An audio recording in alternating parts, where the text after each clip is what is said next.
Some states gaining big in the number of prime working age people moving in. That means big losses for states where such workers are moving out, and the trends can be somewhat stark. Welcome back to the States. I'm Greg Bishop. Texas, Florida, and North Carolina continuing to lead the nation in the number of people moving to their states, but not just for all ages. In particular, the number of prime working age people ages to 18 to 54.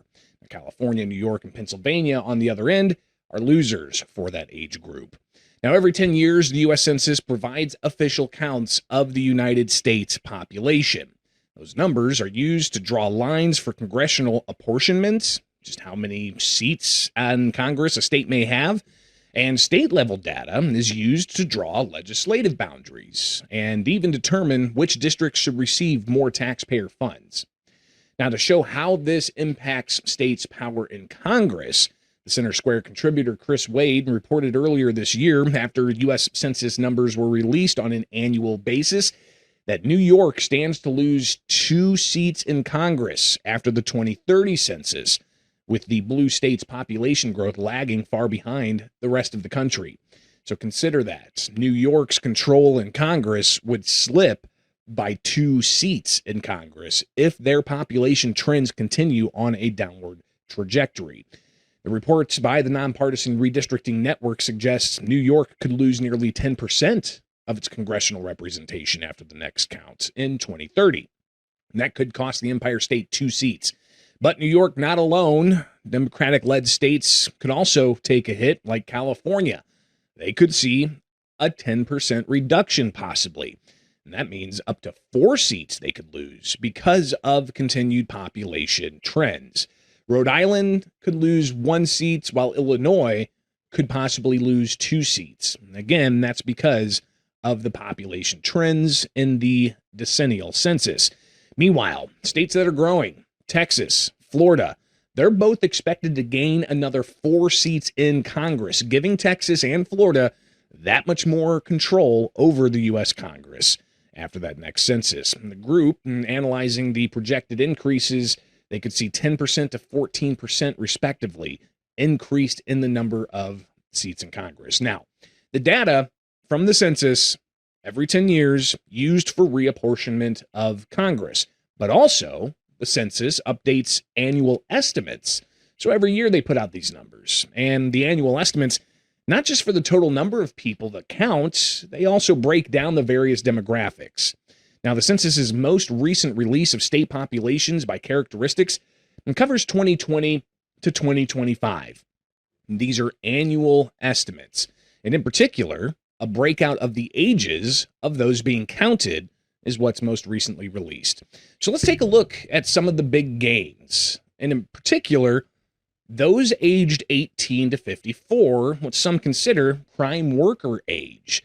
States with big gains since 2020, so for 5 years up to 2025, the most recent release from the census, Texas gained 1.5 million people. And that's every year added up in the gains they made of those 18 to 54. Florida gaining almost 1 million.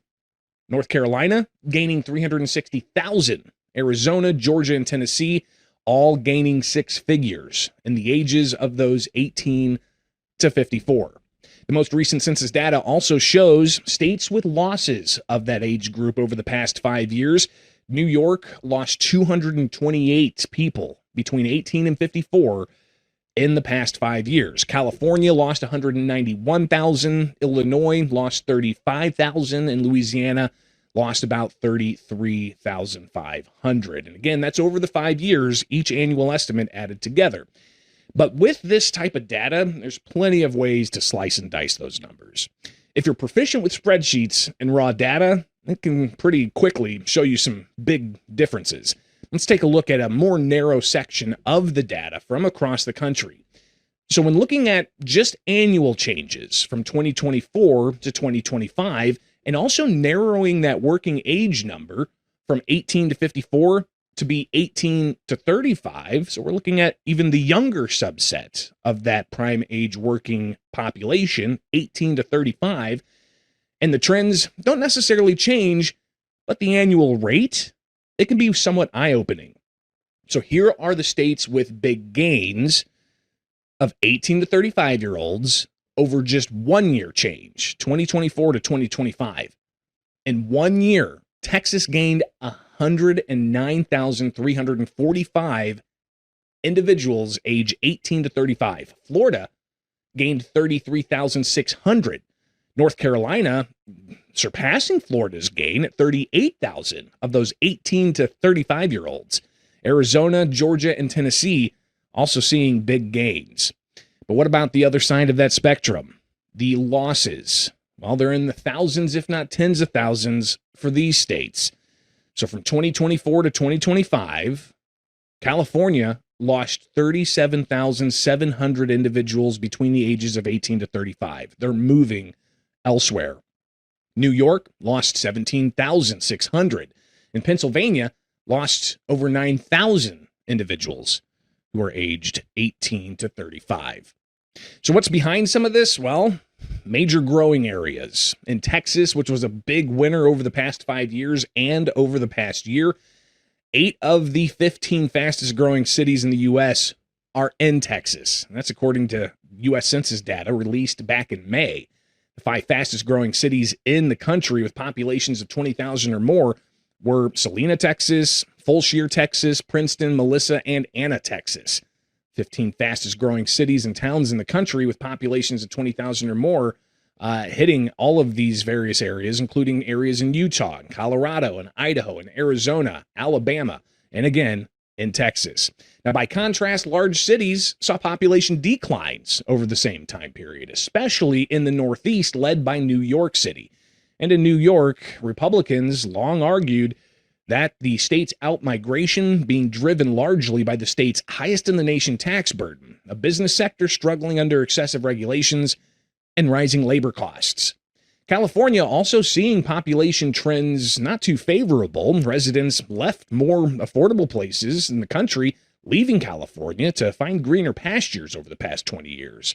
But a demographer said, research the issue, it's been more about the Golden State and what they're experiencing in that negative population growth. Eric McGee, he's policy director and senior fellow at the Public Policy Institute of California, telling the Center Square earlier this year that the state had some negative population growth over the years and then really seemed to pick up around COVID, which was a new concept at the time. And he said that the growth in the population slowed a bit and has also made the state lag other states who are growing, like Texas and Florida. Now, interestingly, in some of these blue states like California, McGee said many residents left the state for other states, but has been mostly backfilled by individuals moving into California from outside of the country. That's also the case in Illinois, which experienced a decade of decline. Until last year, they released new numbers showing Illinois had more individuals moving from outside of the country into the state of Illinois than the number of Illinoisans moving out of Illinois to other states. Now, it's not just census data that can be very enlightening looking at these trends. It's also other data from moving companies that help solidify some of these trends. And when it comes to the impact on taxpayers, expect soon to see headlines about the Internal Revenue Service's tax migration reports, which are released every year to show how much states are gaining or losing in total income tax revenue because of such migration to other states. Now, the IRS has yet to update their latest numbers for the 2024 to 2025 year. The team from the Center Square will be looking out for that update.